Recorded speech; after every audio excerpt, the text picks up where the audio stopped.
네, 안녕하십니까 여러분. 방금 소개를 받은 김우철이라고 합니다. 저는 선진복지사회연구회 오늘 처음 왔는데 아주 전통이 깊고 오랫동안 많은 활동을 해온 걸 알게 되었습니다. 이 자리에서 온 것을 상당히 감사드리고요.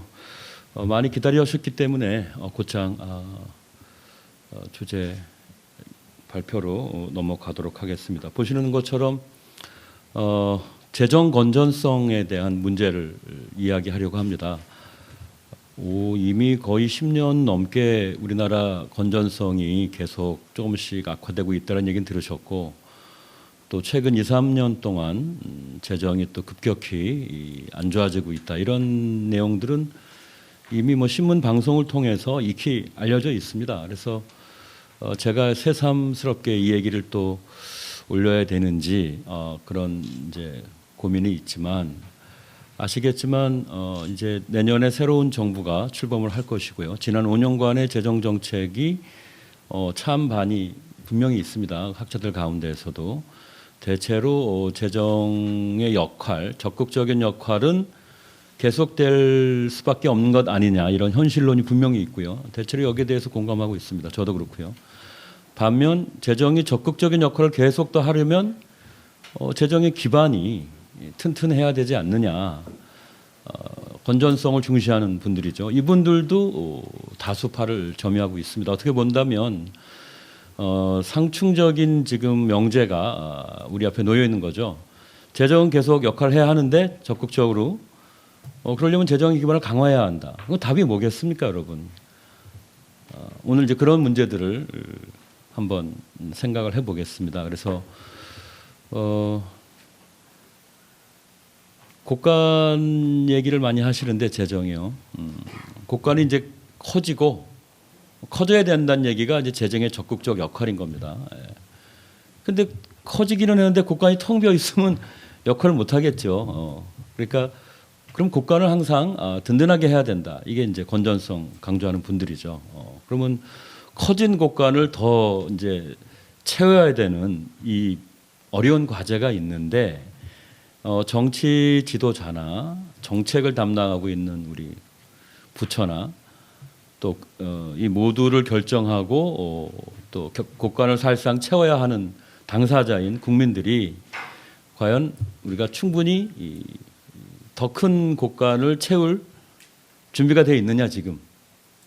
그게 이제 문제인데, 일단 국간이 얼만큼 지금 비었는지 그것부터 보고, 지금 작은 국간이든 큰 국간이든 떠나서 국간을 좀 채워야 된다. 그러지 않으면 안 된다. 왜 그런지. 아니 OECD보다는 우리 국간이 덜 비었다는데 왜 난리냐라든가 이런 얘기 많이 있습니다. 아까 기초통화 얘기도 하셨지만 제가 특히 코로나 전후를 통해서 우리 재정 상황이 많이 바뀌었기 때문에 그 얘기를 먼저 하고요. 재정 여건. 그리고 이제 얼만큼 우리가 여유 있는 줄 알았는데 사실 여유가 별로 없다. 재정 여력이 빠르게 지금 소진되는 상황에 있어서 사실 국간에 그렇게 우리가 기댈 만큼 충분치 않다, 이런 말씀을 드리고요.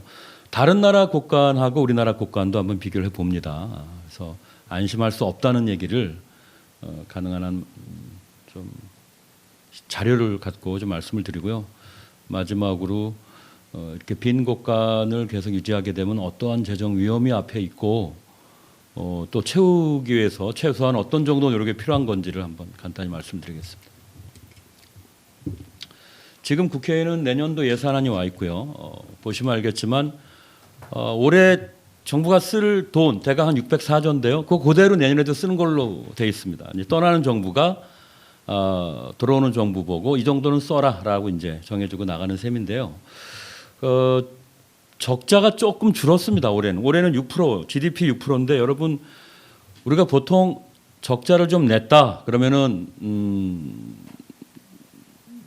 문재인 정부 전에는 보통 2% 정도 적자, GDP의 2%니까 지금 GDP가 2,000조거든요. 그러니까 지금 기준으로 40조 정도 썼다 그러면은 좀 쓴 겁니다. 정부가 안 아끼고. 물론 경기 상황이 나쁘면 더 써야 되는 거고 이런 건 있지만, 아주 단순하게 생각했을 때 GDP 대비 2% 정도면은 좀 썼다. 옛날에는 이렇게 돼 있었어요. 4, 5년 전에는요. 근데 이번 정부 들어와서는 이제 6% 특히 작년 올해 이 코로나 위기가 와가지고 많이 써야 할 수밖에 없는 불가피성이 분명히 있었는데 그래서 적자가 좀 6%나 되는데 내년에는 좀 줍니다. 다행히도 아시겠지만 올해 이제 세수가 정부가 예산한 것보다는 지금 매우 많이 들어오고 있어서 이게 이제 위기 직후에 어떤 반등 효과가 벌써 나타난다고 보셔도 되고요. 정부가 작년에 잔뜩 긴장한 나머지 올해 세수가 안 들어올까봐 상당히 겁을 먹고 올해가 상당히 성장률이 좋다고는 예측하면서 세수는 거의 안 느는 걸로 해버렸습니다. 잘못한 거죠. 추계를 벌 줘야 되는데 그래서 작년에 국채를 많이 찍어버렸어요. 근데 이제 올해 돈이 뒤늦게 들어오는 걸 알게 된 거죠. 그러니까 그냥 쓰자 한 겁니다. 또 추경을 통해서 다 받으셨죠, 여러분. 뭐 좋은 정보입니다. 미리 빚 땡겨서 올해 예산 다 잡아놓고 세수 추계 틀린 거 뒤늦게 들어오니까 그건 또 써주고 그냥 씁시다. 왜냐하면 이거는 누구의 재산도 아니거든요. 공유주의 비극이라고 있는데 이렇게 공공의 자원은 제가 집에 갖고 가서 빵 사 먹을 수가 없지 않습니까? 그러니까 좀 책임성이 많이 떨어지고 그나마 우리나라 이제 정부가 국간지기가 나름 그래도 국간을 잘 지켜온 면이 있습니다.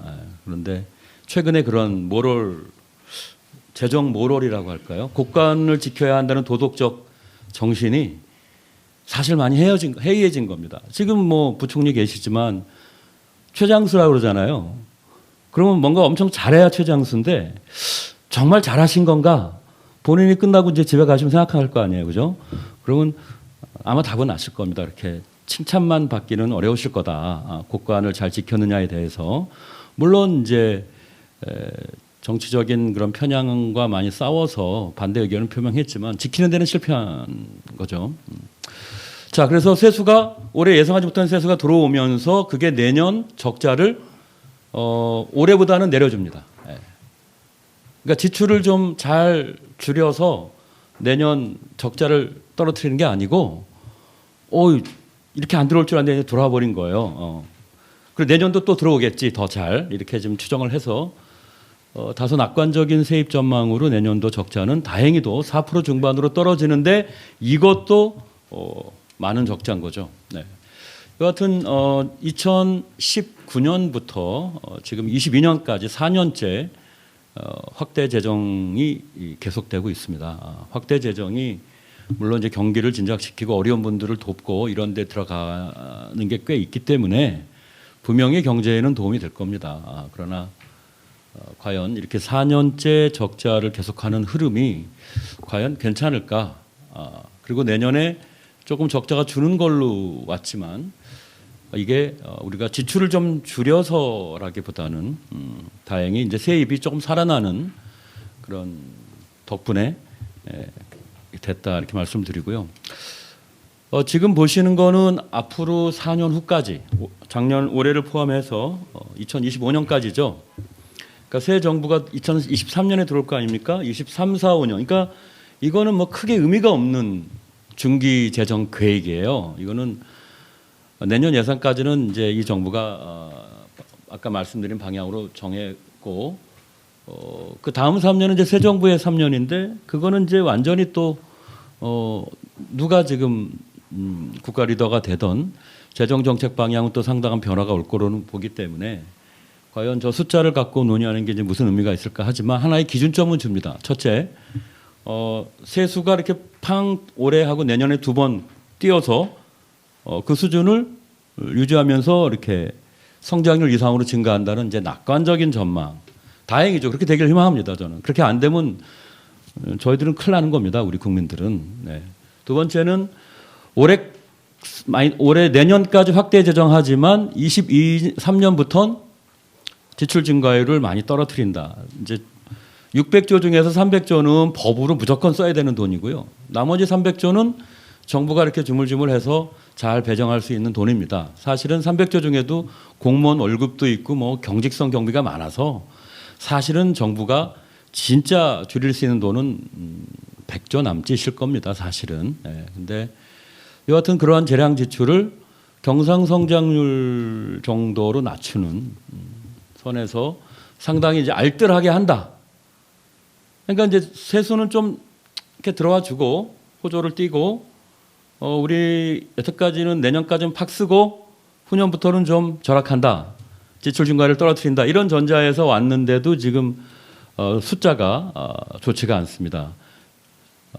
보시는 것처럼 적자는 계속 4% 중반을 가요. 그러니까 그런 대로 수입이 들어오고 희망적으로 아끼는데도 보시는 것처럼 4% 중후반의 재정 적자입니다. 이 그림으로 제가 보여드렸지만 4% 중후반의 적자는 매우 높은 규모의 적자인 겁니다. 우리가 감당할 수가 없는 계속해서 이거를 끌고 가면 우리나라 부채 비율이 얼마나 올라갈까요? 예, 그걸 계산할 수가 있습니다. 예, 저희들이 계산해 봤습니다. 그리고 부채는 20년인가요? 그 20년 부채 비율을 좀 올려야겠는데 한국에서는 이제 40%를 넘으면 안 된다는 불문율이 있었단 말이에요. 근데 이제 19년 재정전략회의에서 그걸 무너뜨리고 이제 40%를 넘었는데 코로나가 오면서 이제 더 빠르게 부채 비율이 올라갔잖아요. 근데 그게 지금 이번 계획에 58.8%로 나와서 60%나 다름없죠. 60%나 다름없는데 이게 이제 정부가 부채 채무 비율 추정하는 거하고 뭐 우리 국회에 또 재정기관 하나가 있거든요. 예산정책처 국회. 거기서 이제 또 짜는 채무 비율이 있습니다. 둘이 좀 다릅니다. 보면 거긴 거의 60%에 25년에 60%에 터치할 거다. 이렇게 지금 보고 있기 때문에 뭐 큰 차이는 아닙니다만 1.2%. 중요한 건 불과 19년에 40%를 넘기냐만 해갖고 대판 싸웠는데 대통령이 총리를 불러놓고 40% 넘으면 왜 안 되냐 얘기해라 했더니 총리가 공부를 안 해가지고 그냥 말을 제대로 못했죠. 사실 뭐 똑부러지게 40%를 넘으면 뭐 재정이 망한다 이런 건 아니거든요. 그래서 왜 그래야 되는지에 대해서는 사실 절대적인 어떤 대답은 없지만 그래도 어떤 속도를 관리해야 하기 때문에 지금부터 40%를 넘어서면 계속해서 이제 이 속도를 제어하기 어렵다라든가 어떤 현실적인 답변을 해야 되는데 좀 궁하기는 합니다. 절대 40%를 밑에서만 부채 비율을 제어해야 하느냐? 그건 사실 아니기 때문에. 자, 근데 그렇게 조금만 더 쓰자는 얘기로 40% 정도는 좀 살짝 넘어보자고 했지 대통령이 뭐 나 퇴임할 때 그냥 50% 중반까지 가라 이렇게 한 건 아니잖아요. 근데 지금 벌어지는 일은 25년 부채 비율이 60% 터치하는 국회 예상대로라면 60% 터치하게 되는 분위기로 가는 것 같습니다. 그러니까는 19년부터 25년이면 불과 6년 후인데요.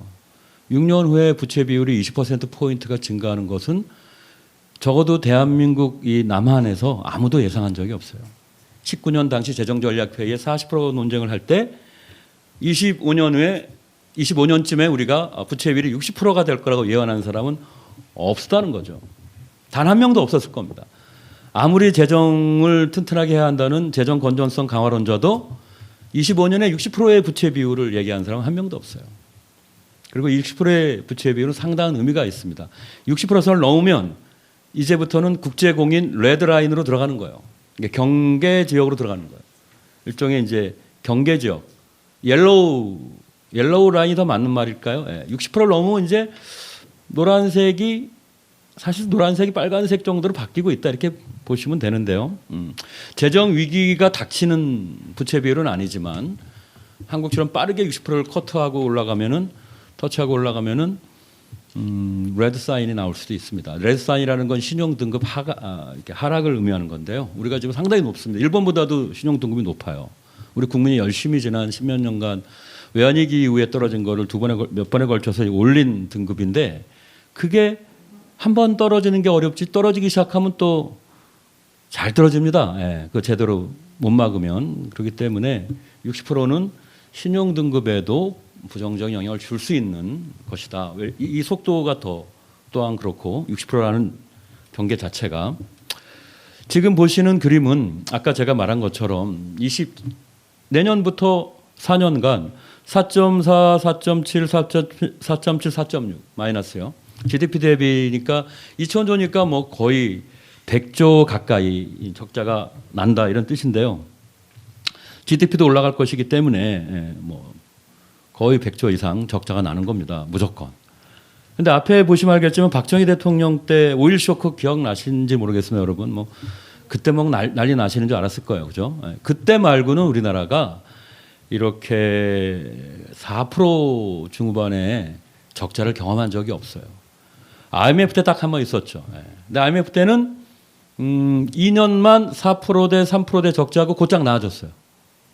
빨리 IMF 위기 그 탈출한 선언했잖아요. 그런 것처럼 글로벌 금융위기 때 3.6% 적자가 난 적이 있는데 이거는 1년 만에 그냥 극복을 했습니다. 보시죠. 저기 보면 글로벌 금융위기 때 마이너스 1.2 정도로 그냥 쫙 그죠? 탈출해버리는. 이렇게 되면은 우리가 재정이 위기 때 확 들어갔다가 나중에 또 다시 정상화되는 이런 어떤 좋은 흐름인데 이번의 흐름은 그렇지 않다는 거예요. 6%대라는 전대미문의 적자 폭도 그렇거니와 그 이후에 계속 나아지지를 않는다. 이게 이제 악어의 입이라고 그러거든요. 수입과 지출이 이제 차이가 나버리면 일본의 이제 예산 실장이 쓴 말인데요. 2011년 우리 박재환 장관하고 그쪽 장관하고 회담을 하는데 한일 재무 회의를 하는데 재무상 회의를 하는데 그때 나온 얘기예요. 한국 조심해라. 우리가 70년대 때 복지 확 확대했다가 완전히 망했다. 응? 고령화 조심해라. 선제 대응 안 하면 너희들 큰일 난다. 그러면서 두 가지 그림을 보여줬는데 한 그림이 이 악어의 입인데 지출이 윗입이고 아래 턱이 이제 수입이에요. 고령화가 이제 시작이 되면 수입 턱은 내려가고 윗턱은 올라가서 이 적자가 안 준다. 계속 벌어진다. 그 간격이 계속 매년 쌓이는 게 채무거든요. 지금 우리나라의 저 4%대의 어떤 항구적인 적자, 만성화되는 적자는 악어의 입이 지금 이제 벌어진 채 다물어지지 않는다는 걸 말하는 겁니다. 그래서 이거 제가 말씀을 드렸고요. 국가 채무 비율이 제 맨 끝에 보시면 알겠지만 저 기울기는 저게 국민소득이나 뭐 이런 건 얼마나 좋겠습니까? 부채 비율이 저렇게 빨리 지금 올라간다는 건데 저 궤적은 여하튼 뭐 어느 정치인이나 어느 재정학자도 지난 3년 전에 아무도 2년 전이죠 불과 2년 전에 아무도 예상을 못한 그림이에요. 그러니까 큰일 났다 하는데도 이렇게 알았어 하고 보통 잘 대응을 안 하는 게 이론이 있습니다. 회색 코뿔소인가요? 정말 위기가 오는데도 그래 알았어 이렇게 하면서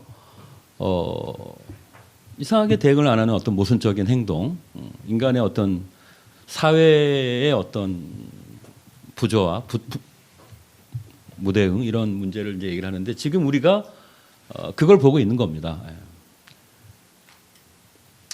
그래서 그 채무가 그렇게 많이 증가했고 뭐 이유도 다 말씀을 드렸고요. 우리나라만이 아니라 다른 나라도 다 채무를 늘렸다라는 얘기가 이제 시중에 많이. 우리나라는 다른 나라 채무 늘린 거에 비하면 별거 아니다. 이제 이런 게 지금 또 많이 얘기가 되고 있는데 제가 국제 비교 일부 말씀을 드리자면 20년에 전 세계가 하여튼 돈을 퍼 부었습니다. 지금 완전히 그냥 뭐 유동성을 그냥 흠뻑. 그래가지고 아시겠지만 돈이란 게 갑자기 풀린다고 해서 생산 부분에 갈 수가 없거든요. 특히 이 코로나 위기 때는 락다운이라는 상황이기 때문에 공장이 다 멈추는 상황에서 돈 풀면 어떻게 되겠습니까? 여러분 다 아시죠? 부동산 가격 오르고 주식 오르고 그래서 자산 시장은 무척 좋았습니다만 여하튼 어마어마한 재정과 금융이 투입이 됐죠. 우리나라는 또 역시 그랬는데 절대 규모는 좀 작았다고 되어 있습니다. 지금 뭐 잘 보이지 않는 표가 있지만 저 표는 19년, 20년, 21년에 적자들을 채무 증가들을 비교한 것인데요. 요 그림은 뭐냐면 돈을 많이 쓴 나라가 있고요. 정작 위기가 어마어마한 위기가 닥쳤을 때 선진국은 돈을 많이 썼고요. 중진국은 중간 썼고 후진국은 제일 적게 썼습니다. 왜 그랬을까요? 후진국에는 재정 건전성을 주장하는 사람들이 많고 선진국은 안 그래서 그랬을까요? 아닙니다. 그 나라가 재정이 튼튼한 나라 또는 긴급하게라도 돈이 필요해지면 해외 금융시장에서 차입을 해올 수 있는 나라. 그러니까 해외에서 차입 조달 능력이 있거나 신용이 살아있는 나라는 이런 때 쓰는 겁니다. 진짜 부자는 언제 표가 난다 그래요? 어려운 일 당하거나 뭐 이럴 때 진짜 부자는 그때 돈을 쓰고 보통 때는 이제 표가 안 나는데 어려워지면 진짜 부자는 표가 난다 그러잖아요. 개인도 국가도 그런 겁니다. 선진국은 상당히 많이 썼고요. 소득 수준이 떨어질수록 보통 재정이 약합니다. 그래서 소득 수준과 거의 비례하는데 여하튼 저희들이 결과를 돌려보면 그래도 같은 소득 수준이면 재정이 부채 비율이 낮은 나라가 더 많이 들어왔다 이렇게 되어 있습니다. 그래서 재정 건전성이 더 중요한 것 아니냐. 적극적 재정 역할을 하려면 우리가 여력이 있어야 뭘 적극적으로 하는 거죠. 부채로 이렇게 계속해서 돈을 메꾸겠다는 건 가능하지가 않거든요. 그래서 2021년만 봐도 다른 나라들이 20년에 돈을 확 풀었다가 21년에는 재정을 조입니다.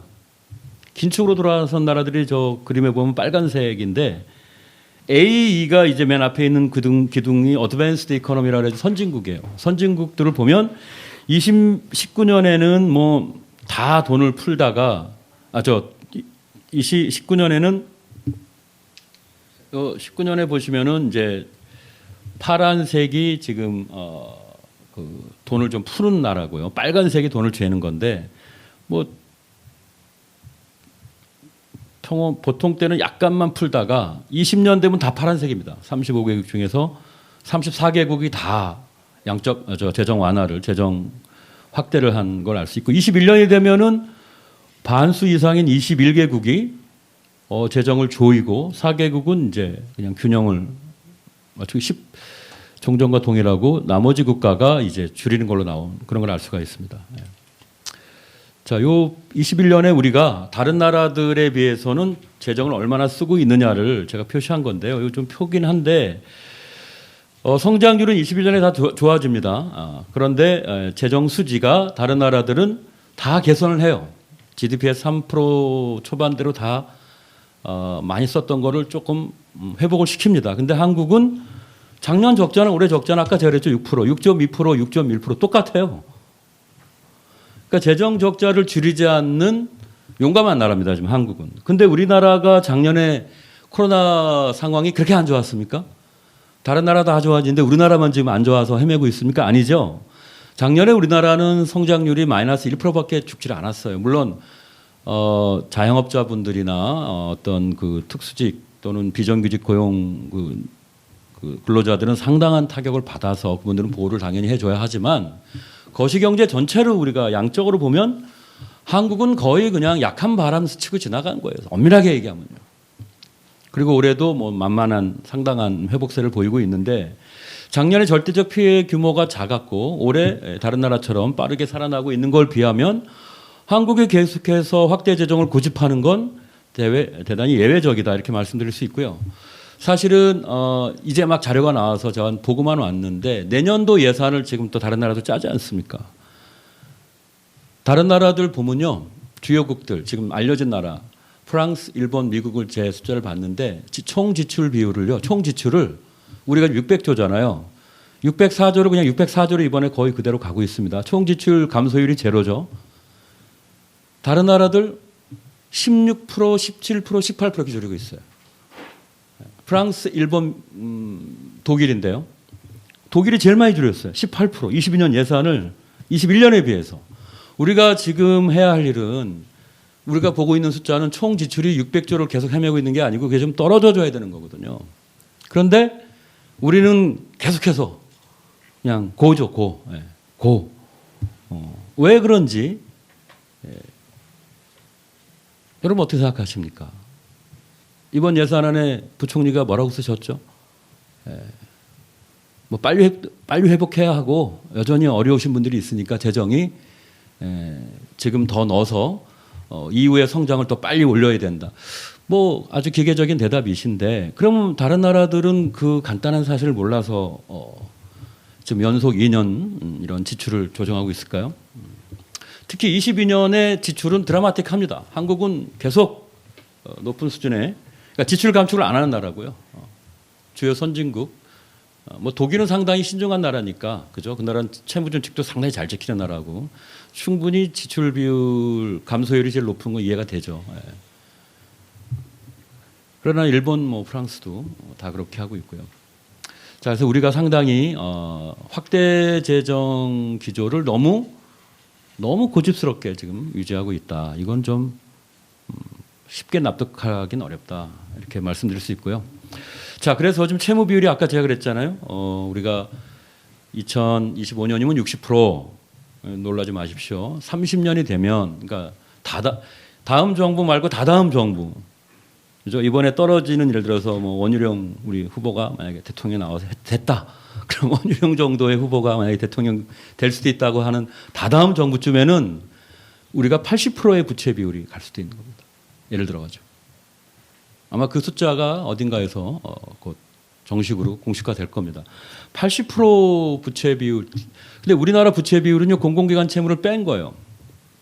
그리고 우리나라 지금 D1이라고 부르는데 좁은 의미의 채무 비율에는 공공기관 채무가 한 4, 5% 되니까 84, 85%가 된다는 뜻이고요. 2030년이면. 물론 2025년이면 이제 65%가 된다는 뜻이겠죠. 근데 우리나라는 또 국민연금이 지금 돈이 많잖아요. 그러니까 이제 주식 말고 국채도 많이 들고 있어요. 안전하니까. 그게 또한 4, 5% 됩니다. 그러니까 국민연금이 들고 있는 건 나라 빚인데 나라 기관이 또 들고 있으니까 이거는 까줍니다. 부채 비율에 환산을 안 해요. 그러니까 정부가 발행해 놓고 국민연금 금고에 가 있는 거죠. 그런 거는 우리가 이제 부채 비율에 카운트가 안 되는데 사실 카운트를 해야 됩니다. 네. 언제요? 국민연금이 돈을 쓰기 시작해서 여러분들한테 돈을 계속 나눠주려면 그 채권을 팔고 현금화해야 할 거 아니. 그때 되면은 갑자기 우리나라 기재부가 채권을 발행을 더 안 했는데도 갑자기 숨었던 이제 채권이 쏟아져 나오겠죠. 국채가. 그러니까 이런 거 나중에 다 이게 이제 채무 비율에 반영이 되는데 그렇게 본다면 지금 10% 포인트 정도를 우리 D1에다가 넣어줘야 정부가 발표하는 채무 비율에 넣어줘야 다른 나라하고 비교하는 거하고 맞아요. 그러니까 지금 우리 내년이면 사실상 2025년이면 60%니까 70%가 된다는 뜻이고 30년에 80%가 된다 그랬는데 그게 90%가 된다는 뜻이에요. 자, 그러면 의원들은 그러죠. 아직 OECD는 100%가 넘는데 뭔 문제가 있느냐. 예, 그렇지 않습니다. 이 200% 후반이나 되는 일본의 경제 규모를 가중치를 써서 다 가정 평균을 하는 방식으로 했기 때문에 그렇죠. 그냥 국가를 하나당 n분의 1로 쳐서 그냥 단순 평균을 구하면 지금 80%예요. 독일 같은 나라가 60%이기 때문에 하나하나 그냥 산술적으로 단순 평균을 내면 지금 OECD의 평균 빚은 지금 80%입니다. 80%. 그러니까 우리가 30년, 즉 다다음 대통령이 누군지는 몰라도 된다면 그 대통령은 지금 시스템 하에서는 뭐 더 안 늘리더라도 90%의 채무 비율이라는 뜻이 우리가 평균을 이제 훨씬 넘어요. 그러니까 뭐 9년 안에 불과 우리가 OECD 평균을 훨씬 뛰어넘는다는 거예요. 아니면 2025년이 되면 다음 대통령의 임기 중반을 지나면 60%가 70%에 해당하는 거나 다름없기 때문에 뭐 숨겨진 빚은 빠지겠지만 80%에 거의 근접을 하는 거죠. 75%나 뭐 80%나 70%나 80%나 뭐 크게 다른 건 아니기 때문에 네, 제가 말이 너무 길었는데요. 뭐 이 정도 다 설명드렸고요. 당장 하여튼 25년까지를 다른 나라랑 다 비교해보면 선진국은 채무 비율의 변동이 없는 걸로 IMF에서 각국의 중기 재정 예산을 다 비교를 해봤더니 다른 나라는 25년까지 제출하는 걸 보면 채무가 거의 안 늘어나는 걸로 되어 있는데 선진국은 신흥경제국은 이제 빚 내가지고 열심히 경제 개발하고 복지 확대해야 되는 나라니까 신흥경제국은 채무가 원래 늘어나는 나라예요. 근데 선진국은 이제 안 그렇죠. OECD 국가는. 근데 한국만 저렇게 빠르게 늘어나고 있다. 저 표에 보시면 변화율을 비교한 게 있어요. 부채 비율의 변화율인데 34%나 우리는 비율이 올라가고 아까 말씀드린 속도면 당연히 이렇게 올라가겠죠. 다른 나라 G20이나 선진국은 큰 변화가 없다. 이렇게 보신다면 앞으로 우리 채무는 다른 나라들과 달리 계속 올라가기만 하는구나 이런 걸 알 수가 있습니다. 네, 그래서 60%가 올라가면 일단 신용 등급에도 영향을 제가 줄 수 있다고 한 것은 국제금융시장에서요. 이게 저 국채라는 거는 이제 돈 많은 외국의 투자은행들이 사주는 거거든요. 뭐 일본 돈 많고 중국이 현금이 많죠. 대체로 지금 독일, 미국 국채가 좋은데 독일은 마이너스 금리를 안 사고 다 미국 것만 사는 겁니다. 게다가 코로나가 오면은 이 혼란해지고 위험하니까 이제 안전한 자산 그래서 다 이제 미국 국채로 가는데 우리나라 국채 미국 가서 팔려고 그러면 지금 자신할 수 없습니다. 아주 조금밖에는 안 팔고 있는데 지금은 그런 대로 잘 팔려요. 한 뭐 20조씩 정도 파는 걸로 알고 있는데 자 이게 60% 채무비율이 넘어가면 자 국채를 팔 때 이제 이자를 줘야 되잖아요. 그렇게 주는 이자를 발행 이자인데 그 이자율이 올라갑니다. 공식이 있어요. 막 10% 정도 부채비율이 올라가면은 최소 0.4% 정도 4%포인트 정도 이자율이 올라가고 이게 우리 천조에 해당하는 채무에 다 이제 나중에는 적용이 됩니다. 이거 롤오버 할 때 시간이 지나면 옛날 채무까지도 새로운 이자율로 다 적용을 받아야 되니까 뭐 이게 한 4조 5조 올라가는 거는 뭐 아무것도 아닌 거죠. 그래서 지금 문제는 지금 유동성을 이제 미국이 도저히 이제 안 될 것 같아요. 미국도 집값이 폭등하고 임금이 올라가고 물가 상승을 지금 못 막는 어떤 비난을 중앙은행 총재가 받게 돼 있습니다. 그래서 대체로 내년도 후반부터 이자율이 2번 정도 올라가고 뭐 이런 이제 얘기 많이 나오는데 이 어떤 코로나 위기가 끝난 2년 후 정도가 되면 이자율이 급등할 것이고요. 그 급등하는 이자율로 인해서 코로나 기간 동안 채무를 많이 늘린 나라들은 역시 또 재정 위기를 겪을 겁니다. 이건 거의 이거는 뭐 여러분 명확하다고 보시면 됩니다. 실제 글로벌 금융위기 때도 위기가 끝난 2년 후에 여러분 다 아시는 남유럽 국가들이 다 재정 위기를 겪었는데 다음번 오는 재정 위기는 남유럽에 국한되지 않고 아마 글로벌 차원으로 위기가 번질 가능성이 높습니다. 그래서 우리도 60%가 아까 바로 이것 때문에 여기가 되면 이제 가산 비용이 든다는 거예요. 60%가 넘어가면. 근데 우리가 벌써 D2로 계산하면은 2025년이면 70%에 육박하기 때문에 실제 이자율은 조심해야 된다는 그런 얘기를 해서 말씀드리겠습니다. 지금 4% 정도의 재정 적자를 유지하면 30년 후에는 이제 부채 비율이 100%가 되고요. 장기적으로는 130%까지 간다는 게 이렇게 저희들이 경제학으로 이렇게 좀 계산하면 다 나오는 걸 알 수가 있어요. 위험하다는 거죠. 그래서 과거와 달리 우리가 새로운 재정 운용을 해야 된다. 옛날에는 수입 내에서 지출을 줄인다거나 또는 그거 이제 무너지면 늘리더라도 경상 성장률의 물가 상승률 수준에서 막는 그래서 임기 말이 되면 이제 5년 임기 말이 되면 균형으로 간다는 걸 뭐 계속 반복적으로 외쳤는데 그게 잘 안 지켜졌어요. 중기재정 운영 계획이라는 게 계획으로만 끝나고 전혀 구속력이 없었기 때문에 그래서 새로운 이런 위험한 이제 상황을 잘 우리가 대응하려면 일단 다른 나라도 지금 17% 18%까지 지출을 줄이는데 우리나라는 지출 안 줄일 겁니까? 줄여야죠. 일단 예산 삭감 그리고 줄인 예산 중에서도 복지는 국민이 계속 원하세요. 더 돌봐야 된다 국민을. 그럼 어떡합니까? 국민의 요구에 따를 수밖에 없죠. 세금을 내는 국민의 명령에 따라야죠. 예산의 구조를 좀 더 복지 비중을 높이는 식으로 갈 수밖에 없겠죠. 그래서 다른 예산들은 또 과감하게 줄이는 지출 재구조화 이런 것도 해야 되고 필요하다면 국민들 세금 올리는 거 대부분 싫어합니다만 여론조사 해보면 정부가 잘하면 복지를 잘 늘린다는 비용이라면 뭐 마지못해서나마 동의해 주겠다는 국민이 많이 늘어났어요.